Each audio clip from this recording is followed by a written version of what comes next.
Welcome to the Diecast Hot Takes show. Today we're going to be taking a look at one of the topics that I probably kind of despise, but at the same time, I debate myself on whether if I would want to get the cars, but then at the same time, they're not really that worth chasing. Anyway, I digress. So, chase cars, right? I don't think they're really worth chasing unless you really like.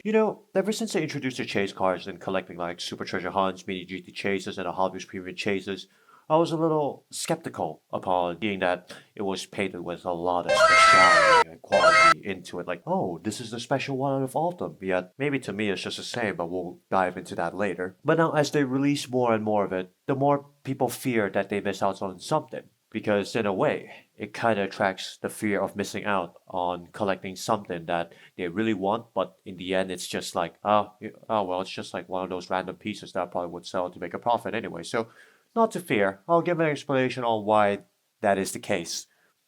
So, what is a chase car and how do you define it? Chase cars are basically the cars that consumers like you and I are chasing for, whether it be a special paint scheme, wheels, something extraordinary that some people care about, whether the tiniest details, I don't know. However, the main thing about chase cars is that they're produced in limited quantities for the collectors to have the thrill of hunting it. So there's a positive side and negatives, and we'll get into those two as of now. Positive side, it wraps up the excitement and the satisfaction of collecting once you have found it. Obviously, collectors seek the thrill of hunting any special card through any challenge, deserved after going through so much to find that special piece to complete their collection, as if they were a completionist for something. Basically, like a pirate finding his treasure after so many years of searching. It kind of adds that layer of satisfaction you get. It feels way deserved, like after you completed that one missing piece that you've been longing for so long. However, there are some disadvantages that we might have to consider. If you have ever heard about the word scalpers, you know that'll make you feel violently ill. Most of these dudes will try to find one, rob it from you, artificially make the rarity levels go high as shit, and overprice it as if I were to rent a fucking apartment for my accommodation for my college. Lovely, isn't it? In some way or another, it also makes the collecting scene feel more exclusive to these certain groups of people who feel like they're in a lower class than other collectors who got it earlier than others. And also at the same time, the more that they're trying to find the missing piece of their collection, and at the same time, they've said that it's too hard for them to kind of find it, the more they probably would feel frustrated and they don't find the sense of enjoying it. I know it has been around for a long time, but for me personally, I don't like the idea of it.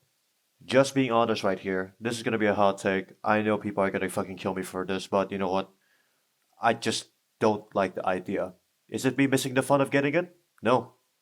I just live under a rock, collecting whatever I like, not because of the hype, not because of anything. It's either picking up the missing pieces of my childhood, or it's just something that I really like because of a show that I watched, or I don't know, whatever the hell I do anyway. All it does is just get the walls out of these so-called collectors who are basically having this fear of missing out on the cool stuff, yet they're gonna make it as usual, or as my usual catchphrase, a dick measuring competition to see how rare this missing chase piece is. And there's a reason why collecting is kind of frustrating these days. No, maybe it's just me being cynical these days, but I mean, there are cases where the chase pieces are overscaled and overpriced, no? All in all, chase pieces are not worth your wallet if you feel like you're missing out on something. Basically, what I mean by that is if you feel like you're being left out, or basically this club is exclusive to you, then just don't do it. Just don't fucking buy it. Just leave it be. Just enjoy whatever you have right now and enjoy buying other things that you like rather than just buying this one thing just for the sake of joining others or make you feel like you're at home with anyone else. Just don't give a shit about whatever makes you feel influenced by the FOMO, once again, and just collect whatever you like. And that's the conclusion as to why chase pieces, they're not really worth it to me. But let me know down in the comments whether you want to get a chase piece or not, or, if you like collecting chase pieces from there and on. Leave your opinions down below. Thank you for watching. I'll see you guys next time. Take care.